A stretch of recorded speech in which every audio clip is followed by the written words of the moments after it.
കാസർഗോഡ് ജില്ലയിലെ മുഴുവൻ higher secondary സ്കൂളുകളിലും ഷുഗർ ബോർഡുകൾ സ്ഥാപിക്കുന്നു. കുട്ടികൾക്കിടയിലെ പഞ്ചസാരയുടെ അമിത ഉപയോഗത്തിനെതിരെയുള്ള ബോധവൽക്കരണത്തിന്റെ ഭാഗമായാണ് പദ്ധതി.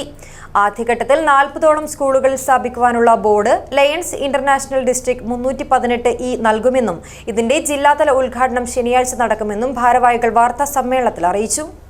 നിങ്ങളുടെ സ്വപ്ന ദിനങ്ങളെ അവിസ്മരണീയമാക്കാൻ ശുഭമുഹൂർത്തങ്ങൾക്ക് ശോഭയേകാൻ ഇനി ശോഭിക മാത്രം. Shobhika weddings, big mall, Kanhangad. കൗമാരക്കാരായ സ്കൂൾ കുട്ടികൾക്കിടയിൽ പ്രമേഹ രോഗം കൂടിക്കൊണ്ടിരിക്കുകയാണെന്നും മധുരപാനീയങ്ങളുടെ അമിതമായ ഉപയോഗമാണ് ഇതിന് കാരണമെന്നാണ് പഠന റിപ്പോർട്ട് സൂചിപ്പിക്കുന്നതെന്നും ഈ സാഹചര്യത്തിലാണ് ജില്ലയിലെ മുഴുവൻ ഹയർ സെക്കൻഡറി സ്കൂളുകളിലും ഷുഗർ ബോർഡുകൾ സ്ഥാപിക്കുന്ന പദ്ധതി നടപ്പിലാക്കുന്നതെന്നും ഭാരവാഹികൾ വിശദീകരിച്ചു. ആദ്യഘട്ടത്തിൽ 40ഓളം സ്കൂളുകളിൽ സ്ഥാപിക്കുവാനുള്ള ബോർഡുകൾ ലയൺസ് ഇന്റർനാഷണലിന്റെ ഡിസ്ട്രിക്ട് 318E ഭാരവാഹികൾ ഏറ്റെടുത്തിരിക്കുകയാണ്. ഇതിന്റെ ജില്ലാതല ഉദ്ഘാടനം ശനിയാഴ്ച വൈകുന്നേരം 3:30 ചട്ടഞ്ചാൽ ഹയർ സെക്കൻഡറി സ്കൂളിൽ ജില്ലാ കളക്ടർ കെ ഇമ്പശേഖർ നിർവഹിക്കുമെന്നും ഭാരവാഹികൾ അറിയിച്ചു. 23.6% കേരളത്തിലെ പോപ്പുലേഷൻ്റെ ഡയബറ്റീസിൻ്റെ ഇത് കണക്ക് ICMR പഠന റിപ്പോർട്ട് പ്രകാരം 2023 കണക്കാണ് പറയുന്നത്.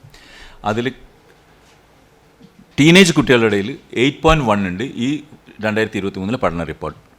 അത് ഇനി കൂടുക എന്നല്ലാതെ കുറയാനുള്ളൊരു ചാൻസ് ഇല്ല. അപ്പോൾ അന്നേരമാണ് ഇത് ഇങ്ങനെയുള്ളൊരു മൂവ്മെൻറ്റ് വരണം, എന്നാൽ മാത്രമേ ഇത് സക്സസ് ആവുള്ളൂ, അതിനെ കുറച്ചെങ്കിലും അറസ്റ്റ് ചെയ്യാൻ പറ്റുള്ളൂ എന്നുള്ള ഒരു ഇതിലാണ്, ഈ തീരുമാനത്തിലാണ് ഈ നമ്മുടെ ലയൺസ് ഇത് ഏറ്റെടുത്തത്. ജില്ലാ ഭരണകൂടത്തിൻ്റെയും ഫുഡ് സേഫ്റ്റിയുടെ ഡിപ്പാർട്ട്മെൻറ്റിൻ്റെയും സമ്മതത്തോടെയും അവരുടെ സഹകരണത്തോടും കൂടിയാണ് ഇത് ചെയ്യുന്നത്. കാരണം നമ്മൾ ലയൺസിന് വന്ന നിലക്ക് മാത്രം ഇത് അങ്ങനെ പറയാൻ പറ്റില്ല, അവരെയും കൂടി ഒരു സപ്പോർട്ട് വേണം. ജില്ലാ ഭരണകൂടത്തിൻ്റെ അതുപോലെ തന്നെ ഫുഡ് സേഫ്റ്റിയുടെയും സപ്പോർട്ട് ഉണ്ടെങ്കിൽ മാത്രമേ ഇത് സക്സസ് ആവുള്ളൂ.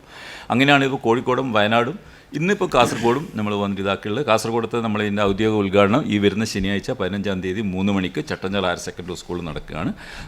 Lion KK Selvaraj, lion Sukumaran Nair, lion Farooq Kasimi, lion doctor Abid Nalappad എന്നിവർ വാർത്താ സമ്മേളനത്തിൽ പങ്കെടുത്തു. News bureau, Kasaragod.